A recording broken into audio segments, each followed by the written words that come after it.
पंडित और मसालची दोनों सूझत नाहि, और को करे चांदना आप अंधेरे माए।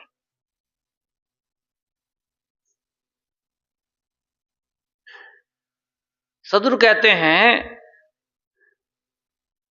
पंडित और मसालची दोनों सूझत नाहि, और को करे चांदना आप अंधेरे माए। सदगुरु कबीर साहब जी जो समाज के अगुआ हैं, उन पर ज्यादा कहते हैं, क्योंकि जैसे जैसे समाज के अगुआ लोग चलते हैं उसी प्रकार के समाज के पीछे लोग चलते हैं। यदि समाज के अगुआ लोगों में गड़बड़ियां हैं तो स्वाभाविक है नीचे उनके जो अधीनस्थ हैं अर्थात आम प्रजा, उनमें गड़बड़ियां आएंगी। इसलिए जहां से ज्ञान की शुरुआत होती है, जहां से हमको कुछ बोध मिलता है, जो हमारे अगुआ लोग हैं उनको कैसे होना चाहिए? ज्ञानी होना चाहिए, कर्तव्य परायण होना चाहिए, सद्गुण सदाचार से संपन्न होना चाहिए, नैतिकता से संपन्न होना चाहिए, विवेकवान होना चाहिए, समझदार होना चाहिए और एक दूसरे का सहयोग करने वाला होना चाहिए। जब ऐसा व्यक्ति समाज की अगुवाई करता है तो उस व्यक्ति से बहुत कुछ सीखने को मिलता है, और उसके अंडर में सीखने वाले अर्थात आम लोग हैं उनको अच्छी शिक्षा मिलती है। कई बार ऐसा भी होता है अच्छी शिक्षा भी अच्छी नहीं लगती है, अप्रिय लगती है। इसलिए देखेंगे कई बच्चे ऐसे हैं बीमार हैं लेकिन दवाइयां नहीं खाते हैं, पिलाते हैं या खिलाते हैं तो उल्टी कर देते हैं। इसी प्रकार से जो अच्छी बातें हैं उनको हम पचा नहीं पाते हैं, उनके लिए हमारे मन में प्रेम नहीं होता है, इसलिए जीवन में अच्छाइयां नहीं आ पाती, हम अच्छाइयों को पोषण नहीं कर पाते हैं, बल्कि इसके विपरीत बात का पोषण जीवन में होते रहता है। तो यहां सदगुरु कबीर साहब जी कहते पंडित और मसालची, पंडित अर्थात पुरोहित वर्ग जो समाज को आगे ले जाने का काम करते हैं। मसालची देखे होंगे उस समय जब हम बचपन में थे तो नाचने वाली आती थी, एक बाजा बजाने वाला होता था, एक मजीरा बजाने वाला, उसी बीच एक मसालची होता था। जैसे जैसे नाचने वाली नाचती थी उसी के सामने वो मसाल लेके दौड़ता था, दिखाता था, और अपने अंधेरे में रहता था। उनकी शकल सूरत दिखाने के लिए वो सामने सामने में मसाल लेकर जाता था। इसी प्रकार से समाज का जो पुरोहित वर्ग होता है, हर मत संप्रदाय में पुरोहित वर्ग होते हैं, उनका काम है समाज को दिशा निर्देश करना,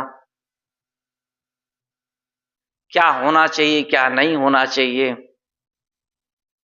कैसे करना चाहिए कैसे नहीं करना चाहिए,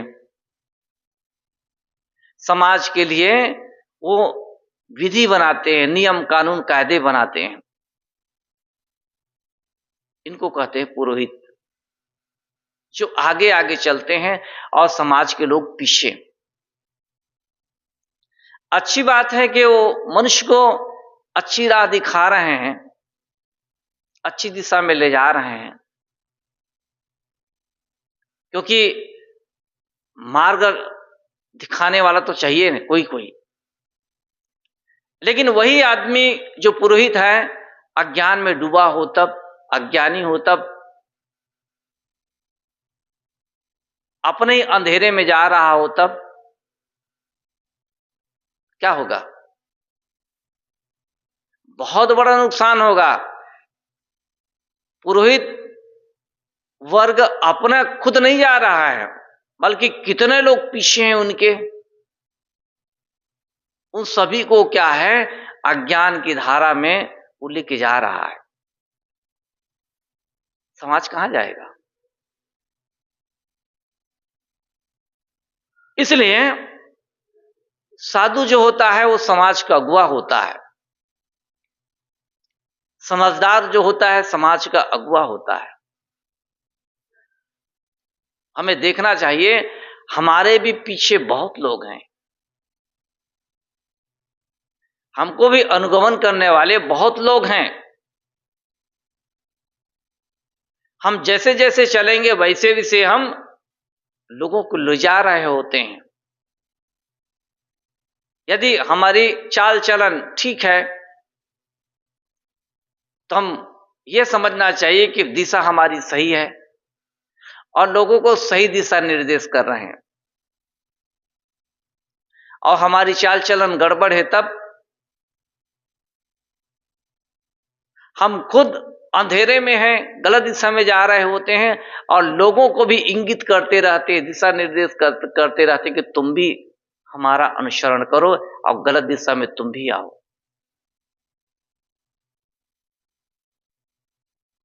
हमारे जीवन में जो अच्छाइयां हैं वो तो अच्छी बात है कि पुरोहित वर्ग में अच्छी बातें थी, समाज के अगुवा लोगों में अच्छी बातें थी, तो उनको हमने ले ली, यानी अच्छी बात का बीजारोपण किया था।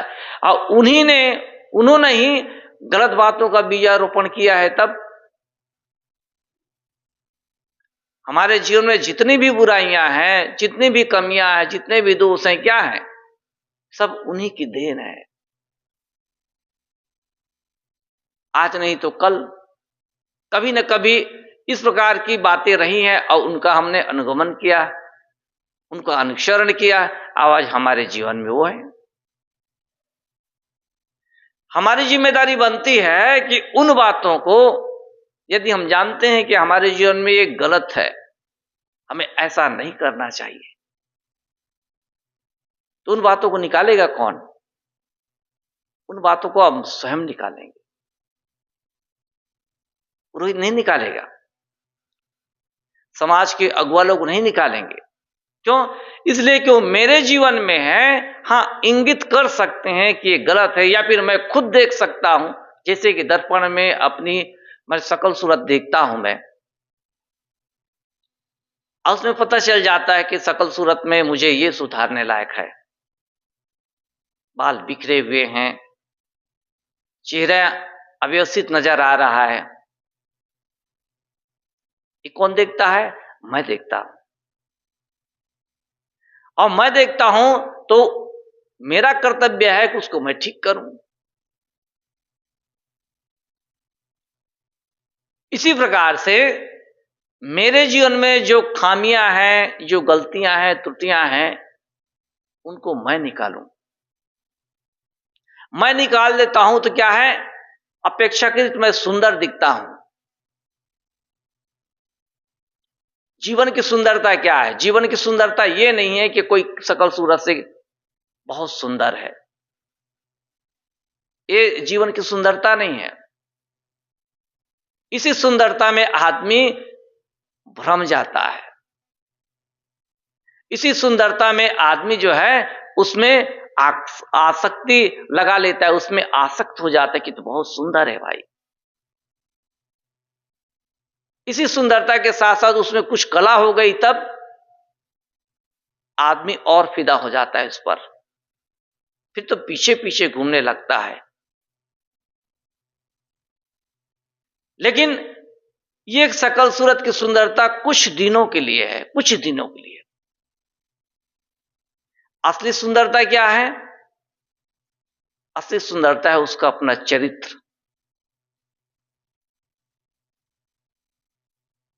जब आदमी चरित्र पर ध्यान देता है तो इस सुंदरता पर अटकता नहीं है।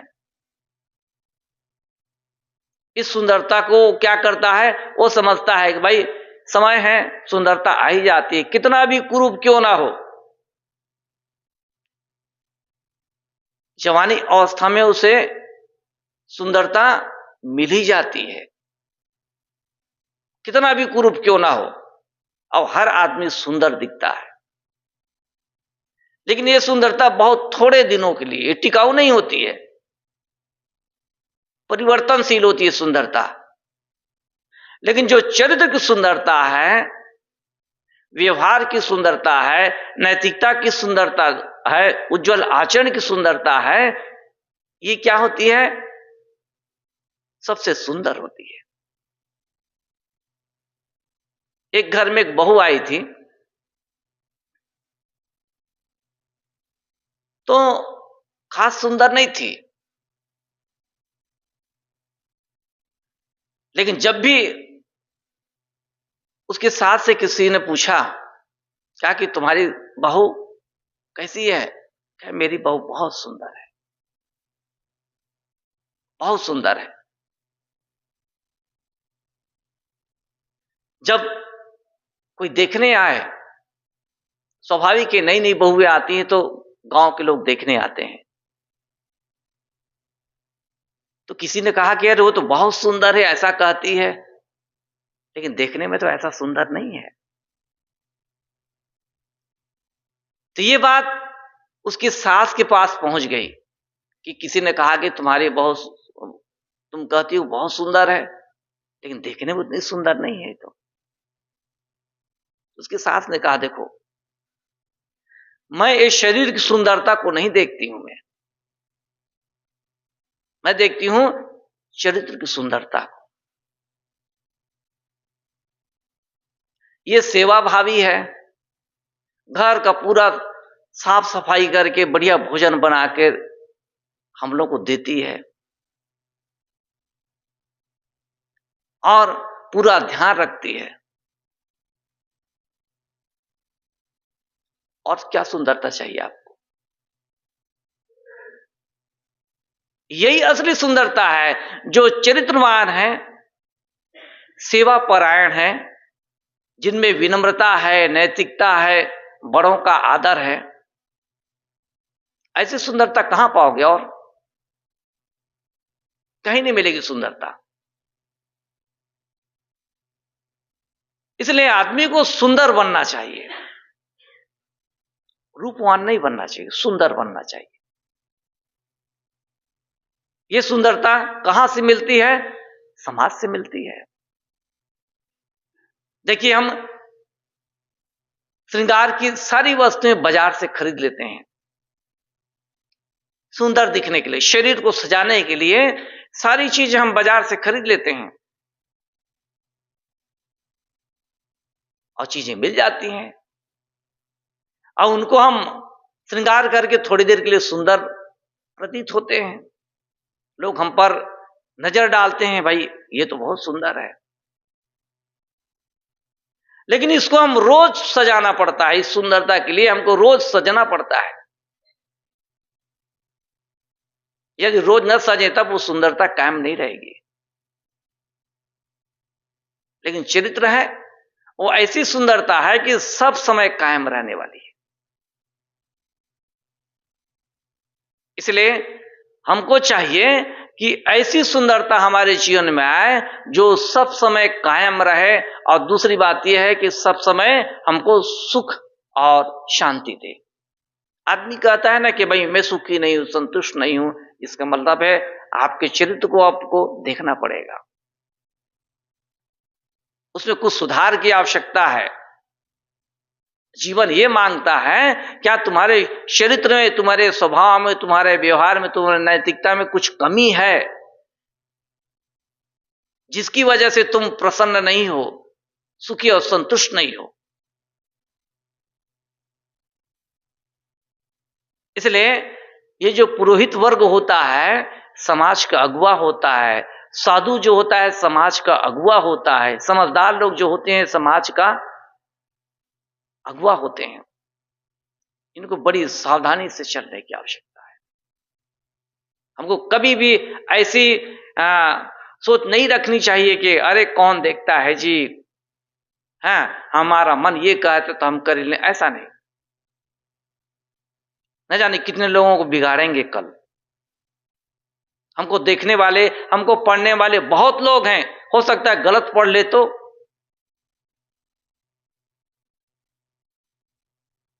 इसलिए बहुत सावधानी पूर्वक जीने की आवश्यकता है। सदुर कबीर कहते हैं, पंडित और मसालची इनका बड़ा काम है, लेकिन क्या है, आप अंधेरे माए।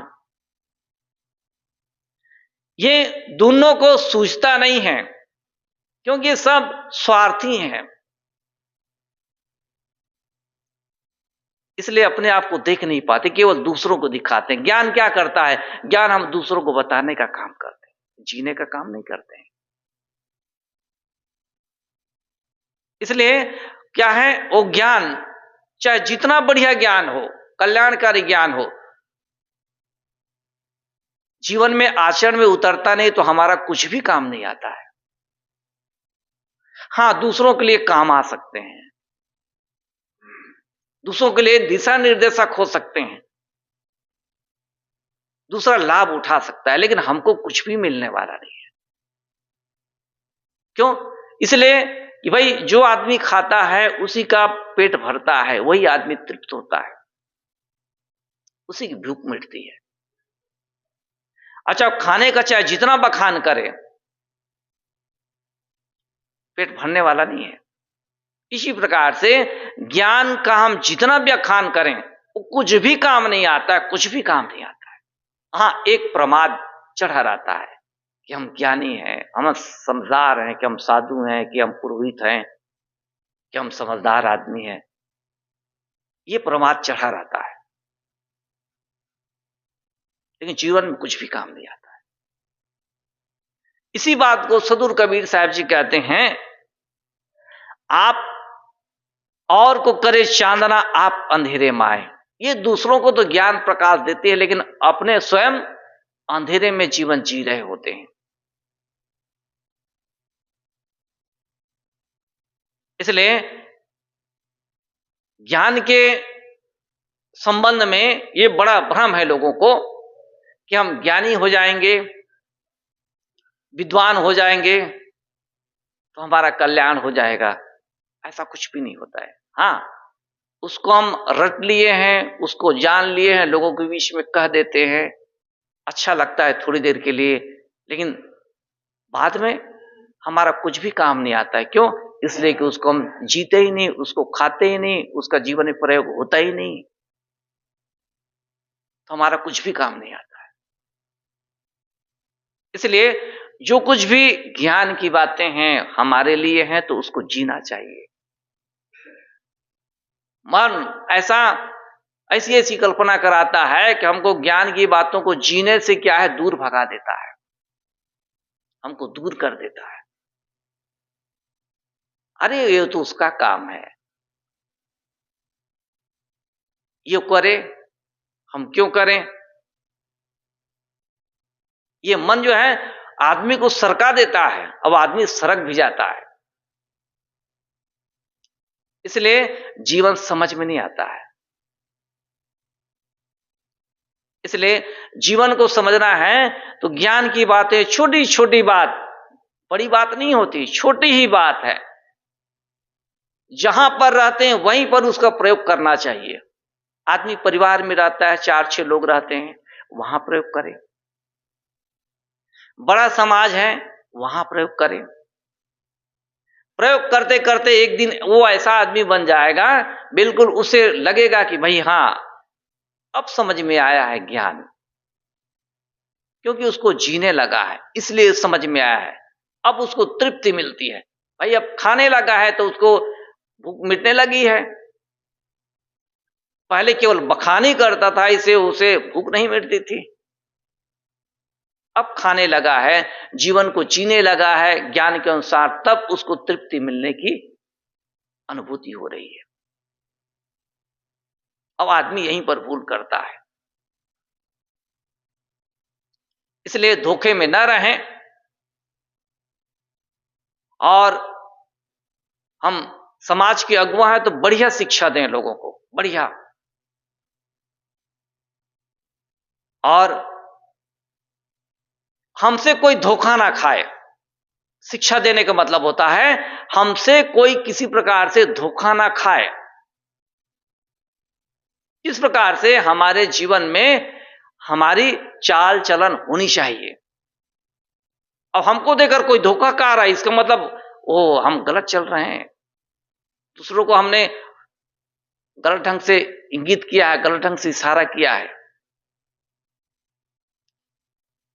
इसलिए अपने को सही देखना चाहिए। जब ऐसा देखते हैं तो हमको बहुत कुछ देखने को मिलता है। हमें बहुत कुछ ऐसी बातें हैं जिनको सुधारना है, ठीक करना है। ऐसा नहीं है कि इस मार्ग में चल रहे हैं तो सब कुछ ठीक है, ऐसा नहीं। मैंने कहा ना, समाज का गुरु कौन होता है? ये पुरोहित वर्ग होता है और साधु संत होते हैं। हम पर कोई श्रद्धा करता है, इसका मतलब समझ जाए कि उसको किसी प्रकार से धोखा हमसे नहीं मिलना चाहिए, क्योंकि हम पर वो आंख मूंद कर चल रहा है, आंख मूंद कर हमको अनुगमन कर रहा है। तो उसी प्रकार से हमको क्या है, अपनी चाल चलन बनाने की आवश्यकता है, किसी को धोखा ना खाए। तो सदगुरु कबीर साहब जी वो निष्पक्ष बात किया करते हैं, क्योंकि जानते हैं कि वो समाज का एक ऐसा आदमी है। सदगुरु कबीर साहब जी वो नहीं चाहते हैं कि समाज को कोई गलत दिशा में लेकर जाए, और जो समाज को दिशा निर्देश करते हैं इसकी बहुत बड़ी जिम्मेदारी होती है, थोड़ी मोड़ी नहीं, बहुत बड़ी जिम्मेदारी, कि बारीकी से अपने को देखे और देख कर कि वो सावधानी पूर्वक पांव रखे, उस ढंग से चले। क्यों? इसलिए कि पीछे उसके बहुत से लोग लगे हुए हैं, वो भी समझे इस बात को। ऐसा जब हम सोच विचार कर विवेक पूर्वक चलते हैं ना, तो समाज को हमसे कोई धोखा नहीं मिलता है, अन्यथा धोखा ही धोखा है।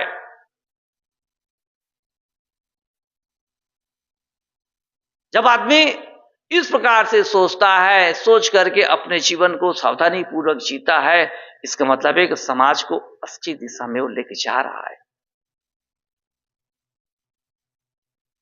ऐसे ही काम हमें करने की आवश्यकता है।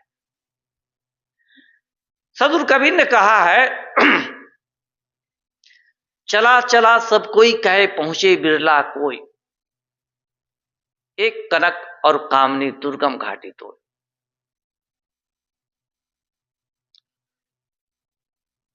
बहुत लोग चले थे कि हमें भी कल्याण करना है, हमें भी कल्याण करना है, हम भी गुरु के पास जाएंगे, हमें भी अपना कल्याण करना है। लोगों ने देखा, तुम कहां जा रहे हो? अरे कहा, गुरु के पास जा रहे हैं, हमें भी दीक्षा लेनी है, हमें भी शिक्षा लेनी है। देखा कि उधर से बहुत भीड़ आ रही है,